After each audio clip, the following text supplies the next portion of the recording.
ಎಲ್ಲರಿಗೂ ನಮಸ್ಕಾರ. ನಮ್ಮ ಕಲಾಸ್ ಕರಾವಳಿ ಕಿಚನ್ಗೆ ನಿಮ್ಮೆಲ್ಲರಿಗೂ ಸ್ವಾಗತ. ಮಾವಿನ ಹಣ್ಣಿನ ಸೀಸನ್ ಆಗಿರೋದ್ರಿಂದ ಈ ರೀತಿ ಟೇಸ್ಟಿಯಾಗಿ ಮಾವಿನ ಹಣ್ಣಿನ ಸಾಸಿವೆಯನ್ನ ಹೇಗೆ ಮಾಡ್ಬೋದು ಅಂತ ನೋಡೋಣ ಬನ್ನಿ.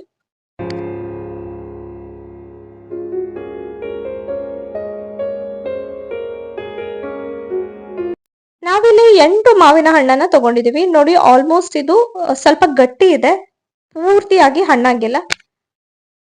ನೋಡಿ, ಈ ರೀತಿ ಬಣ್ಣ ಬಂದಿದೆ. ಸ್ವಲ್ಪ ಇದರ ಸಿಪ್ಪೆಯನ್ನೆಲ್ಲ ತೆಗೆದು ನಾವು ಕಟ್ ಮಾಡ್ಕೋಬೇಕಾಗತ್ತೆ ಚಿಕ್ಕ ಚಿಕ್ಕ ಪೀಸಸ್ಗಳಾಗಿ. ಈಗ ನಾವಿಲ್ಲಿ ಮಿಕ್ಸರ್ ಜಾರ್ಗೆ ಸ್ವಲ್ಪ ತೆಂಗಿನಕಾಯಿ ತುರಿಯನ್ನ ಹಾಕೊಳ್ತಿದೀವಿ.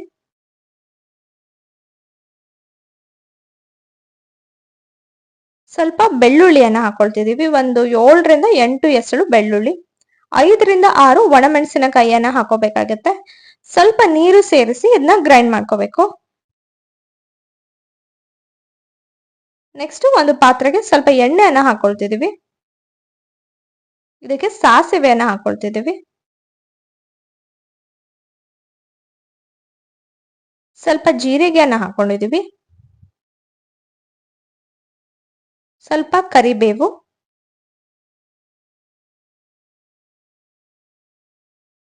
ಹಾಗೆ 2 ರಿಂದ 3 ಹಸಿಮೆಣಸಿನಕಾಯಿಯನ್ನ ಉದ್ದಕ್ಕೆ ಹೆಚ್ಚಿ ಹಾಕೊಂಡಿದೀವಿ. ಇದನ್ನ ಸ್ವಲ್ಪ ಹೊತ್ತು ಈ ರೀತಿ ಫ್ರೈ ಮಾಡ್ಕೋಬೇಕಾಗತ್ತೆ.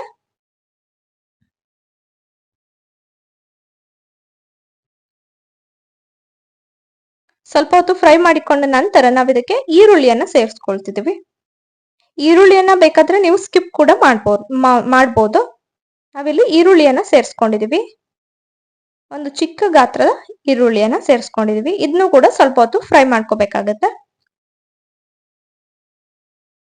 ಈಗ ಹೆಚ್ಚಿಟ್ಟಿರುವಂತಹ ಮಾವಿನ ಹಣ್ಣನ್ನ ಹಾಕೊಳ್ತಿದೀವಿ. ನೋಡಿ, ನೀವು ನೋಡ್ತಿರೋ ಹಾಗೆ ತುಂಬಾ ಹಣ್ಣಾಗಿರುವಂತಹ ಮಾವಿನಕಾಯಿ ಇಲ್ಲ ಇದರಲ್ಲಿ. ಸ್ವಲ್ಪ ಹಣ್ಣಾಗಿದೆ, ಸ್ವಲ್ಪ ಬಣ್ಣ ಬಂದಿದೆ.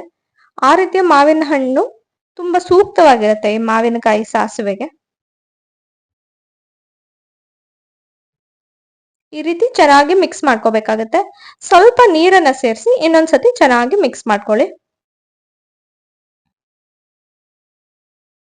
ಇದಕ್ಕೆ ನಾವು ಬೆಲ್ಲವನ್ನ ಹಾಕೊಳ್ತಿದೀವಿ. ಬೆಲ್ಲ ಸ್ವಲ್ಪ ಜಾಸ್ತಿನೇ ಹಾಕೋಬೇಕಾಗತ್ತೆ. ಮಾವಿನ ಹಣ್ಣಿನ ಸಾಸಿವೆ ನೀವು ತಿಂದಿರ್ತೀರೋ, ಸ್ವಲ್ಪ ಬೆಲ್ಲ ಜಾಸ್ತಿ ಇರುತ್ತೆ. ಸೊ ಬೆಲ್ಲವನ್ನ ಹಾಕೊಂಡಿದೀವಿ. ಬೆಲ್ಲ ಹಾಕಿ ಇದನ್ನ ಚೆನ್ನಾಗಿ ಮಿಕ್ಸ್ ಮಾಡ್ಕೋಬೇಕು ಈ ರೀತಿ.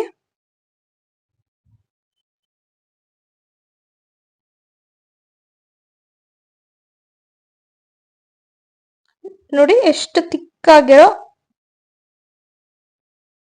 ಲಿಕ್ವಿಡ್ ಬಂದಿದೆ ಅಂತ ನೀವೇ ನೋಡ್ತಿದ್ದೀರಾ. ಈಗ ನಾವು ಆವಾಗ್ಲೇ ಏನು ಮಸಾಲೆಯನ್ನ ಮಾಡಿಟ್ಕೊಂಡಿದ್ವು ಆ ಮಸಾಲೆಯನ್ನ ಹಾಕೋಬೇಕಾಗತ್ತೆ.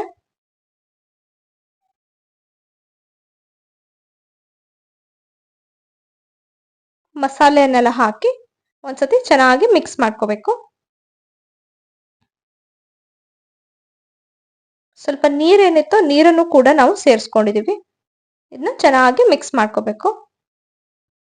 ಇದು ಅನ್ನದ ಜೊತೆ ಅಂತೂ ತುಂಬಾ ಒಳ್ಳೆ ಕಾಂಬಿನೇಷನ್ ಅಂತಾನೆ ಹೇಳ್ಬೋದು. ತುಂಬಾ ಚೆನ್ನಾಗಿರುತ್ತೆ ಅನ್ನದ ಜೊತೆ.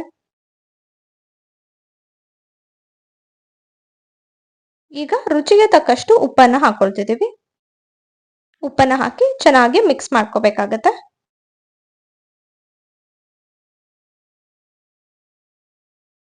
ಸ್ವಲ್ಪ ಕರಿಬೇವನ್ನ ಹಾಕೊಂಡಿದೀವಿ.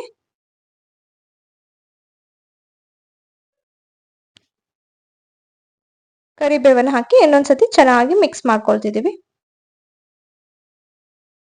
ಇದು ಚೆನ್ನಾಗಿ ಒಂದ್ಸತಿ ಕುದಿ ಬಂದ್ರೆ ರೆಡಿ ಆಗಿದೆ ಅಂತಾನೆ ಅರ್ಥ. ಟೇಸ್ಟಿಯಾದ ಮಾವಿನ ಹಣ್ಣಿನ ಸಾಸಿವೆ ರೆಡಿ ಆಗಿದೆ. ಇದು ಕರಾವಳಿ ಶೈಲಿಯಲ್ಲಿ ಮಾಡಿರುವಂತದ್ದು ಮಾವಿನಕಾಯಿಯ ಸಾಸಿವೆ. ತುಂಬಾ ತುಂಬಾ ಚೆನ್ನಾಗಿರುತ್ತೆ.